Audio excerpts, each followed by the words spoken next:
दोस्तों, अगर आप फाइनेंस में इंटरेस्ट रखते हैं तो कैरियर बिट के ऑफिशियल फाइनेंशियल यूट्यूब चैनल फिनोबिट, जिसका लिंक आपको इस वीडियो का डिस्क्रिप्शन में दिया गया है, मेक श्योर कि आप इस वीडियो को पॉज करते हुए डिस्क्रिप्शन के लिंक से चैनल को जरूर सब्सक्राइब कर लीजिएगा। उस चैनल के वीडियोज आपको काफ़ी हेल्प करेंगे आपके फाइनेंशियल डिसीजंस लेने में, ताकि आप अपने गोल को अचीव कर पाएँ और कम एज में ही कैसे आप फाइनेंशियल फ्रीडम पा सकते हैं उस चैनल के वीडियोज़ के माध्यम से आप सीख सकते हैं। तो मेक श्योर कि आपने इस वीडियो को पॉज करते हुए चैनल को जरूर सब्सक्राइब कर लिया है, लिंक डिस्क्रिप्शन में दिया गया है।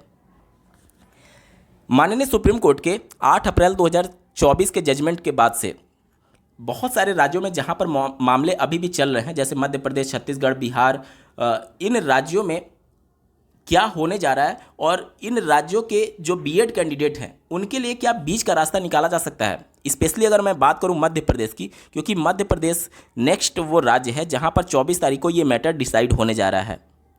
इससे पहले Chhattisgarh honourable high court, Bihar honourable high court के द्वारा ऑलरेडी मैटर डिसाइड कर दिया गया है और छत्तीसगढ़ के जो बीएड अभ्यर्थी है इस मैटर को अब सुप्रीम कोर्ट में चैलेंज कर रहे हैं।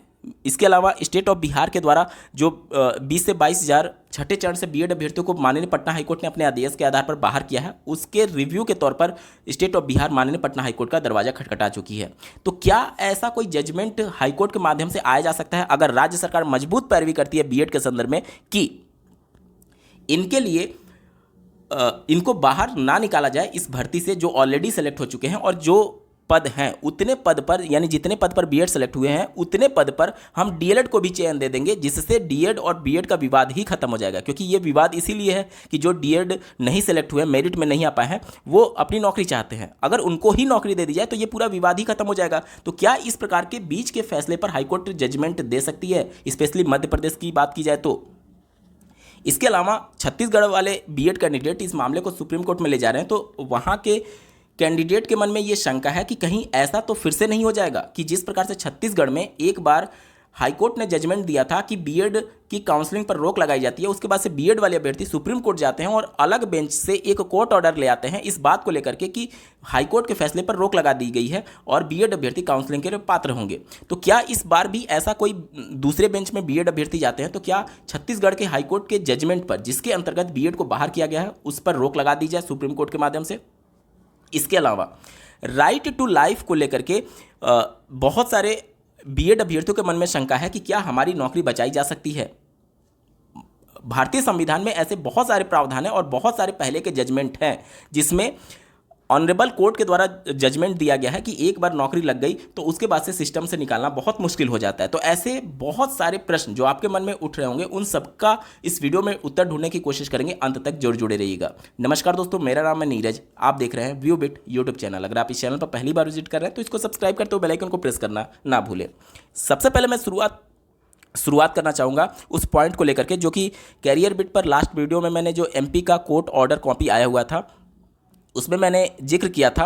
माननीय हाईकोर्ट ने जो टिप्पणी किया था कि 8 अप्रैल 2024 के जजमेंट के बाद से जो एमपी का इंटरिम ऑर्डर था एमपी हाईकोर्ट का, वो सर्वाइव नहीं करता। उनका एग्जैक्ट वर्ड था कि interim order does not survive after judgement of honourable apex court. तो इस पूरे सेंटेंस का क्या मतलब निकाला जाए उस वीडियो में मैंने आपको बताया था। Interim order does not survive का मतलब ये हो गया कि बीएड अभ्यर्थियों की एलिजिबिलिटी अब सर्वाइव नहीं कर रही है। लेकिन बहुत सारे अभ्यर्थियों को ये डाउट है कि यहाँ पर हाईकोर्ट ये कहना चाह रही है कि वो इंटरिम ऑर्डर सर्वाइव नहीं करता। इसका मतलब ये हुआ कि जो सब्जेक्ट टू फाइनल आउटकम रखा गया था वो सर्वाइव नहीं कर रहा है। एग्जैक्टली क्या पॉइंट ऑफ व्यू था हाईकोर्ट का, इसके बारे में एक बार थोड़ा सा डिस्कस कर लेते हैं ताकि जो भी आपके मन में शंका है वो दूर हो जाए। देखिए, हाईकोर्ट में या फिर सुप्रीम कोर्ट में जब मामला चल रहा होता है और उस मामले के दौरान प्रक्रिया में अगर कुछ स्टेप्स उठाए जाने के लिए राज्य सरकार को निर्देशित किए जाते हैं तो बीच की प्रक्रिया ना रोकी जाए, इस वजह से इंटरिम ऑर्डर दिया जाता है। जैसे मध्य प्रदेश को ही उदाहरण लीजिए। मध्य प्रदेश में चूंकि शिक्षक भर्ती चल रही थी, मध्य प्रदेश हाईकोर्ट ने कहा कि आप अपनी भर्ती प्रक्रिया जारी रखिए, लेकिन जो बीएड अभ्यर्थियों की एलिजिबिलिटी है वह हमारे फाइनल आउटकम के अधीन रहेगी और हमारा जो फाइनल आउटकम है वो डिपेंड कर रहा है सुप्रीम कोर्ट के फाइनल आउटकम पर। यहां तक चीजें क्लियर हो गई। मध्य प्रदेश में जो केस किया था वो किसने किया था? डीएड कैंडिडेट के द्वारा। किस लिए किया था? बीएड अभ्यर्थियों को प्राथमिक से बाहर निकालने के लिए। अब जो हाईकोर्ट या फिर सुप्रीम कोर्ट जजमेंट देती है वो किसी भी रिट पिटीशन में जो प्रेयर किया जाता है, जो प्रार्थना किया जाता है, जो कोर्ट के समक्ष प्रेयर किया जाता है उसी के आधार पर कोर्ट जजमेंट देती है। तो प्रेयर ये किया गया था कि बीएड अभ्यर्थियों को इस शिक्षक भर्ती से बाहर निकाल दीजिए। हाईकोर्ट ये कहती है कि राज्य सरकार को कहती है कि आप शिक्षक भर्ती जारी रखिए, लेकिन जो बीएड वाले अभ्यर्थी हैं उनका अभ्यर्थन जो होगा हमारे फाइनल आउटकम के अंतर्गत होगा। तो यानी ये अभी फाइनल आउटकम आना बाकी है मध्य प्रदेश से, और फाइनल आउटकम से पहले जो भी आदेश दिया गया वो क्या होता है, वो होता है इंटरिम ऑर्डर होता है। तो हाईकोर्ट ने जो ऑर्डर दिया है वो इंटरिम ऑर्डर दिया है, और इंटरिम ऑर्डर के तहत ही बीएड अभ्यर्थियों की एलिजिबिलिटी को अलाउ किया गया है। ध्यान से समझिएगा, प्रेयर ये था कि बीएड अभ्यर्थियों को बाहर निकाल दिया जाए। अब बीएड अभ्यर्थियों को बाहर रखा जाए या निकाला जाए, दो ही कंडीशन हो सकता है। ऐसा तो होगा नहीं कि बीएड अभ्यर्थियों को बीच में लटकाया जाएगा हाईकोर्ट के द्वारा, या तो उन्हें पूरी तरीके से अंदर रखा जाएगा या तो पूरी तरीके से बाहर रखा जाएगा, बीच में तो लटकाने का सवाल ही नहीं है। तो जो प्रेयर किया गया था उसके आधार पर या तो बीएड अलाउ होंगे या तो बीएड बाहर होंगे। अब इंटरिम ऑर्डर ये कहता है कि राज्य सरकार भर्ती जारी रख सकती है, लेकिन बीएड अभ्यर्थियों की जो एलिजिबिलिटी होगी वह हमारे फाइनल आउटकम के अंतर्गत होगा। यानी इंटरिम ऑर्डर के तहत ही बीएड अभ्यर्थियों को अलाउ किया गया था, इंटरिम ऑर्डर के तहत ही बीएड को अलाउ किया गया था। यानी बीएड अभ्यर्थियों की एलिजिबिलिटी जो है वो इंटरिम ऑर्डर में डिफाइन की गई है। यानी जब interim order does not survive high court कह रही है, तो इसका मतलब ये हो गया कि बीएड अभ्यर्थियों की एलिजिबिलिटी जो है वो सर्वाइव नहीं करती है। अब आपके प्रश्न पर आते हैं, जो आपको डाउट है कि हाईकोर्ट के कहने का यही मतलब हो सकता है कि वो सब्जेक्ट टू आउटकम मैटर अब सर्वाइव नहीं करे। नहीं, ऐसा नहीं होगा। देखिए, हाईकोर्ट या फिर सुप्रीम कोर्ट में जब मामला चलता है तो जब फाइनल आउटकम आ जाता है, जब फाइनल ऑर्डर आ जाता है, तो जितने भी पहले के इंटरिम ऑर्डर होते हैं वो स्वतः ही समाप्त हो जाते हैं। इसको आप ऐसे समझिए कि बिहार में जो छठे चरण की शिक्षक भर्ती हुई थी, माननीय पटना हाईकोर्ट ने इंटरिम ऑर्डर के आधार पर ही बीएड को यहां पर अलाउ किया था। तो यहां पर इंटरिम ऑर्डर के आधार पर बीएड को जब अलाउ किया गया और जब सुप्रीम कोर्ट का ऑर्डर आ गया कि बीएड पात्र नहीं है, तो उसी इंटरिम ऑर्डर को कैंसिल करते हुए हाईकोर्ट ने अपना फाइनल ऑर्डर दिया सुप्रीम कोर्ट के जजमेंट के आधार पर कि बीएड अभ्यर्थी इस शिक्षक भर्ती में योग्य नहीं है और वह इस शिक्षक भर्ती से बाहर किए जाते हैं।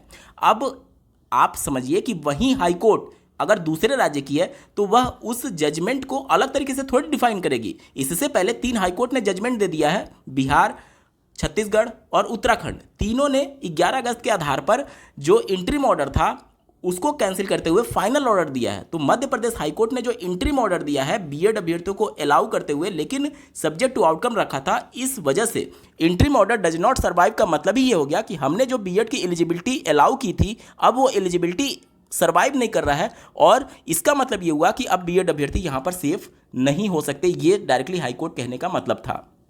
यहाँ तक चीज़ें क्लियर हुई। और जिनके भी मन में ये शंका है कि interim order does not survive का मतलब ये है कि वह सब्जेक्ट टू फाइनल आउटकम वाले मैटर को डज नॉट सर्वाइव कहना चाह रहे हैं, तो यहाँ पर आप ध्यान से समझिएगा कि इंटरिम ऑर्डर के बाद जब फाइनल ऑर्डर आता है तो इंटरिम ऑर्डर का कोई महत्व ही नहीं रहता, वो स्वतः ही समाप्त हो जाता है। तो ये तो हाईकोर्ट भी जान रही है कि जब हम अपना फाइनल ऑर्डर दे देंगे तो इंटरिम ऑर्डर का कोई मतलब नहीं रहेगा, तो वो बात बोलने की जरूरत क्या थी। और वैसे भी आप उस वीडियो को उठा करके देखिए जो कि सोशल मीडिया पर वायरल भी है, उसमें जब उन्होंने interim order does not survive exactly sentence का यूज किया था तो डीएलएड के एडवोकेट्स भी उपस्थित थे और बीएड का पक्ष रखने वाले एडवोकेट्स भी उपस्थित थे। आप चेहरे के एक्सप्रेशन को देखिएगा, जो डीएलएड वाले एडवोकेट्स होंगे उनके चेहरे पर हंसी होगी और बीएड वाले एडवोकेट्स जो होंगे उनके चेहरे पर थोड़ी सी उदासी होगी। तो इस फेशियल एक्सप्रेशन से भी इस मैटर को आप समझ पा रहे होंगे कि जो लीगल टर्मिनोलॉजी होती है कोर्ट में उसका एक्चुअल मतलब क्या होता है। चलिए, इसके बाद से आते हैं आपके मेन प्रश्न पर कि बीएड वाले अभ्यर्थियों का ये शंका है कि क्या किसी भी तरीके से हमारी नौकरी नहीं बचाई जा सकती है क्या। राइट टू लाइफ, भारतीय संविधान अधिकार देता है कि हम अपने लाइफ को अच्छे से जी सके, इसके लिए हमारी नौकरी बचाने के लिए हमारा अधिकार होना चाहिए। देखिए, राइट टू लाइफ वहाँ पर लागू होता है जहाँ पर आपको ना पता हो कि आपकी नौकरी ऑलरेडी सब्जेक्ट टू आउटकम है। चाहे आप बिहार की बात कर लीजिए, बिहार के हाईकोर्ट ऑर्डर में साफ तौर पर मेंशन किया गया है कि जितने भी इसमें एप्लीकेंट होंगे बीएड वाले कैंडिडेट, वो अवेयर होंगे इस पूरे सब्जेक्ट टू आउटकम मैटर से और उनकी नौकरी कभी भी जा सकती है और वो इक्विटी का दावा नहीं कर सकते। ये उन्होंने कोर्ट ऑर्डर में मेंशन किया गया है, बाकायदा कोर्ट ऑर्डर में लिखा गया है कि वो दावा नहीं कर सकते इक्विटी का। इसके बाद से मध्य प्रदेश की बात करें तो मध्य प्रदेश और छत्तीसगढ़ दोनों राज्यों में जब सब्जेक्ट टू आउटकम रखा गया था तो जो इनका नियुक्ति पत्र दिया गया है उस नियुक्ति पत्र पर बाकायदा लिखा गया है कि आपकी जो भर्ती है वो सब्जेक्ट टू आउटकम है। यानी कि जितने भी सिलेक्ट हुए बीएड कैंडिडेट हैं उनको भली भांति ज्ञान है कि हमारी नौकरी जो है हमें शर्त के साथ दी गई है। और जब आपको भली भांति ज्ञात है तो आप हाईकोर्ट के जजमेंट के हिसाब से इक्विटी का दावा नहीं कर सकते, आप हिस्सेदारी का दावा नहीं कर सकते कि मेरी नौकरी जाने पर मेरा राइट टू लाइफ हनन हो रहा है, क्योंकि आपको सब कुछ ज्ञात था। सब कुछ ज्ञात होने के बाद ही आपने ज्वाइन किया है, तो ये यानी कि आप खुद रिस्क लेना चाह रहे थे, ये हाईकोर्ट की नज़र में जाएगा मैसेज। ठीक है, तो यहाँ पर राइट टू लाइफ नहीं काम करती है। राइट टू लाइफ सिर्फ और सिर्फ वहीं पर काम करती है जहाँ पर जो अपॉइंटीज हैं उनको पता ही नहीं है कि एक्चुअली में हमारा किसी शर्त के साथ हो रहा है या फिर बिना किसी शर्त के साथ हो रहा है। तो जितने भी अपॉइंटीज हैं सभी को ये चीज़ें ऑलरेडी पता है, इस वजह से यहाँ पर राइट टू लाइफ काम नहीं करेगा। अब आते हैं छत्तीसगढ़ वाले मैटर पर। छत्तीसगढ़ वाला मैटर अगर आप देखेंगे तो यहाँ पर हाईकोर्ट ने जो जजमेंट दिया है कि 6 सप्ताह में यहाँ से बीएड अभ्यर्थियों को बाहर करके डीएलएड अभ्यर्थियों से सीटों को भरा जाए। अब यहाँ पर जो बीएड वाले कैंडिडेट हैं इसको सुप्रीम कोर्ट में चैलेंज करने पर विचार कर रहे हैं। तो क्या ये चीज़ें प्रैक्टिकली पॉसिबल हैं और किसी दूसरे बेंच से कोई कोर्ट ऑर्डर ले आए और हाईकोर्ट के जजमेंट पर रोक लगा दी जाए, ऐसा हो सकता है क्या? देखिए, हाईकोर्ट का जो जजमेंट है वो आप समझिए कि इनडायरेक्ट वे में सुप्रीम कोर्ट का जजमेंट है। कैसे? छत्तीसगढ़ हो, मध्य प्रदेश हो, बिहार हो, उत्तराखंड हो या फिर किसी भी राज्य की भर्ती जहां पर मैटर ऑलरेडी हाईकोर्ट में चल रहा था, तो 12 अक्टूबर 2022 का अगर आप सुप्रीम कोर्ट का जजमेंट देखेंगे, श्री देवेश शर्मा जी की याचिका में जो चल रहा था उसमें सुप्रीम कोर्ट साफ तौर पर कहती है कि जितने भी मामले पेंडिंग है हाईकोर्ट में वो सब कुछ, सभी भर्तियाँ जो भी आगे की प्रोसीडिंग होंगी वो हमारे फाइनल आउटकम के अधीन रहेंगी, सब्जेक्ट टू आउटकम रहेंगी। यानी कि भले ही मामला हाईकोर्ट में था लेकिन वो सुप्रीम कोर्ट ने अपने अधीन ले लिया था। इसका मतलब ये हो गया कि मध्य प्रदेश हो, उत्तराखंड हो, बिहार हो, छत्तीसगढ़ हो, ये सारी भर्तियां जो है वो सुप्रीम कोर्ट के फाइनल आउटकम के अंतर्गत हुई हैं। ये चीज़ें क्लियर हो गई।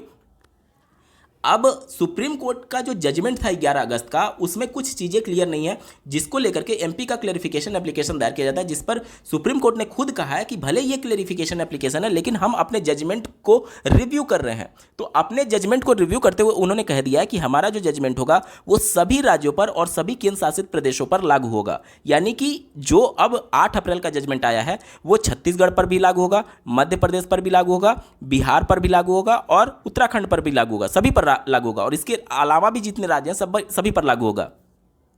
यानी कि जो इनका जजमेंट था उसको खुद सुप्रीम कोर्ट ने रिव्यू कर दिया है। और अब अगर छत्तीसगढ़ वाला मैटर सुप्रीम कोर्ट में जाता है तो पहले ये केस एक्सेप्ट होगा भी या नहीं, ये भी बहुत बड़ा सवाल है। मान लीजिए कि किसी दूसरे बेंच में मामला लिस्ट हो गया। दूसरे बेंच में मामला लिस्ट तभी होता है जब आप अपने किसी भी पुराने केस के मैटर को छुपाते हैं। जैसे छत्तीसगढ़ वाला मैटर अगर आप देखेंगे, हाईकोर्ट के जजमेंट पर सुप्रीम कोर्ट ने रोक लगाते हुए बीएड को जब अलाउ किया था तो वहाँ पर सारे मैटर्स को अगर आप डिफाइन किए रहते सही से तो ये कभी भी उस बेंच में जाता ही नहीं। क्यों नहीं जाता? क्योंकि आप बिहार वाला मैटर देख लीजिए, जब स्टेट ऑफ बिहार के द्वारा केस फाइल किया गया तो वह फाइनली उसी बेंच में गया जिस बेंच ने डिसीजन सुनाया था। मतलब कि जब भी आप किसी पुराने केस को ले जाते हैं तो उस केस से जुड़ी जितनी भी पुरानी प्रोसीडिंग्स होती हैं उसको आपको मेंशन कराना होता है सुप्रीम कोर्ट में। और जो बैकएंड में काम करती है सुप्रीम कोर्ट, मतलब रजिस्ट्रार लेवल पर आप समझ लीजिए, तो वह उन्हीं सब चीज़ों को एग्जामिन करने के बाद से किस बेंच में ये भेजा जाएगा वो चीज़ें डिसाइड होती हैं। तो अगर ये चीज़ें पहले से सही से डिफाइन की गई रहती तो छत्तीसगढ़ वाला मैटर जो है वो किसी दूसरे बेंच में जाता ही नहीं, वो उसी बेंच में जाता। वहाँ पर कुछ ना कुछ चीज़ें मिसिंग होगी, इसी वजह से ये दूसरे बेंच में मामला गया था। अब उस समय फाइनल ऑर्डर सुप्रीम कोर्ट का नहीं आया हुआ था, ध्यान से समझिए, उस समय तक फाइनल ऑर्डर अभी तक सुप्रीम कोर्ट का नहीं आया हुआ था। इस वजह से दूसरी बेंच ने इनको इंटरिम ऑर्डर के तहत, ध्यान से समझिएगा, वो इंटरिम ऑर्डर था जिसके तहत बीएड अभ्यर्थियों को काउंसलिंग में अलाउ किया गया। मैंने आपको पहले भी बता दिया कि जैसे ही फाइनल ऑर्डर आएगा जितने भी इंटरिम ऑर्डर होते हैं उसका अस्तित्व स्वतः ही समाप्त हो जाता है। तो अब जैसे मान लीजिए कि सुप्रीम कोर्ट ने इंटरिम ऑर्डर के तहत बीएड को काउंसलिंग में पार्टिसिपेट करने के लिए बोला था तो वो तो अब उसका अस्तित्व रहा नहीं, हाईकोर्ट ने इनको बाहर कर दिया। हाईकोर्ट चूंकि रिलाई कर रही है सुप्रीम कोर्ट के जजमेंट से, तो ये एक पूरा साइकिल बन चुका है। मतलब कि अगर आप सुप्रीम कोर्ट में जाते हैं अपने मामले को रिव्यू कराने के लिए या फिर अपने मामले को पुनः रखने के लिए, तो सुप्रीम कोर्ट ये कहेगी कि हमने तो अपने मैटर को ऑलरेडी डिसाइड कर दिया और उस फैसले का रिव्यू भी हो चुका है जो कि सभी स्टेट्स पर लागू होगा, तो आप अपने मैटर को आप कैसे रिव्यू करा पाएंगे? ये बहुत क्रिटिकल कंडीशन हो चुका है छत्तीसगढ़ बीएड अभ्यर्थियों के लिए। इसको आप ऐसे भी समझ सकते हैं, जैसे कि मान लीजिए अगर आप दूसरी बेंच में मैटर को ले जाएंगे तो दूसरी बेंच इस मैटर को सुनने के लिए तैयार ही नहीं होगी। ऐसे समझिए, जैसे उत्तर प्रदेश का 69,000 शिक्षक भर्ती वाला मैटर जब ऑनरेबल जस्टिस अनिरुद्ध बोस और ऑनरेबल जस्टिस सुधांशु दुलिया जी के बेंच में शामिल होता है, तो वो पहले ही हियरिंग में ही कहते हैं कि आप 2020 के जजमेंट को लेकर के आए हैं तो आपको उस बेंच में जाना चाहिए, उस बेंच में रिव्यू के तौर पर जाना चाहिए।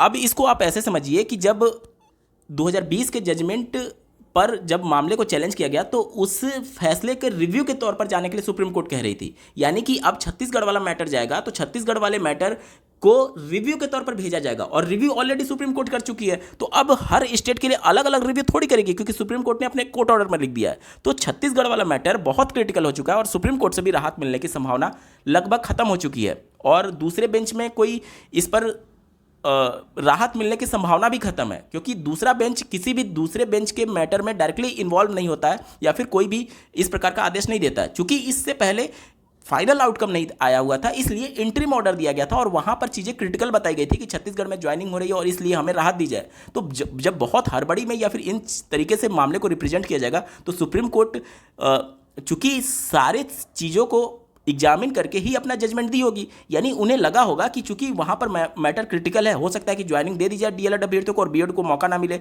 अभी फाइनल आउटकम नहीं आया है, इस वजह से फाइनल आउटकम के अधीन रखते हुए उन्होंने इंटरिम ऑर्डर दिया था, और जैसे ही फाइनल आउटकम आया तो इंटरिम ऑर्डर का अस्तित्व ही समाप्त हो गया। तो उस हिसाब से छत्तीसगढ़ वाले बीएड अभ्यर्थी अगर सुप्रीम कोर्ट में भी जाते हैं तो राहत मिलने की संभावना बहुत कम है। अब आते हैं कि क्या कोई ऐसा रास्ता नहीं हो सकता, जैसे कि अगर अब बीएड की बात कर लें तो जैसे 11 अगस्त से पहले जिनकी ज्वाइनिंग बिना किसी शर्त के हुई है, तो जब उनको ब्रिज कोर्स कराया जा सकता है तो हमें क्यों नहीं कराया जा सकता। देखिए ध्यान से समझिएगा, ये चीज़ें तभी हो सकती हैं जब सुप्रीम कोर्ट अपने 8 अप्रैल के जजमेंट में पुनः रिव्यू करके इसको बदल दे। इसके अलावा कोई भी रास्ता नहीं है कि जिनकी ज्वाइनिंग फाइनल आउटकम के अंतर्गत हुई है, जिनकी ज्वाइनिंग सब्जेक्ट टू आउटकम थी, जिनकी शर्त के साथ नियुक्ति हुई है, उन्हें ब्रिज कोर्स कराया ही नहीं जा सकता। हाई कोर्ट बियॉन्ड नहीं जाएगी सुप्रीम कोर्ट के, और सुप्रीम कोर्ट अगर अपने रिव्यू ऑर्डर को पुनः रिव्यू करके अगर जजमेंट में बदलाव करती है तब जाकर के ये चीज़ें प्रैक्टिकली पॉसिबल हो पाएंगी, अन्यथा की कंडीशन में ये चीज़ें अब लगभग नामुमकिन हो चुकी हैं। जिनका किसी शर्त के साथ नियुक्ति हुआ है, जिनका किसी भी कंडीशन के साथ नियुक्ति हुआ है, उनके लिए ये चीज़ें लगभग नामुमकिन हो चुकी है उनको ब्रिज कोर्स कंडक्ट कराना, क्योंकि ब्रिज कोर्स वाले मैटर में डायरेक्टली सुप्रीम कोर्ट ने अपने कोर्ट ऑर्डर में मेंशन किया है। देखिएगा, मैं आपको दिखाने की कोशिश कर रहा हूँ। देखिए, सुप्रीम कोर्ट ने अपने कोर्ट ऑर्डर में मेंशन किया है, we make it clear that this benefit is only for the candidate who were appointed prior to the date और our judgement was deliver on 11 August. यानी 11 अगस्त से पहले अगर आप ज्वाइन किए हैं तभी आपके लिए ये बेनिफिट दिया जाएगा, ठीक है। और जब यहाँ पर माननीय सुप्रीम कोर्ट ब्रिज कोर्स की बात करती है एनसीटी के माध्यम से, तो यहां पर देखिए माननीय सुप्रीम कोर्ट क्या कहती है कि this course shall be only for those appointees who have been engaged with BEd degree only in the subject posts under condition stipulated in the earlier part of this order. यानी कि ये जो bridge course होगा वो केवल उन्हीं अभ्यर्थियों के लिए होगा जो कि इस जजमेंट के शुरुआती भाग में हमने बताया है, यानी कि जिनका बिना किसी शर्त के साथ अपॉइंटमेंट हुआ है, ठीक है। तो इन सभी चीज़ों के बाद से ये चीज़ें बिल्कुल क्लियर हो चुकी है कि बीएड अभ्यर्थियों के लिए रास्ते बहुत कठिन हो चुके हैं। मध्य प्रदेश, छत्तीसगढ़, बिहार, उत्तराखंड का मैटर तो सुप्रीम कोर्ट ने ही फाइनल डिसाइड कर दिया है।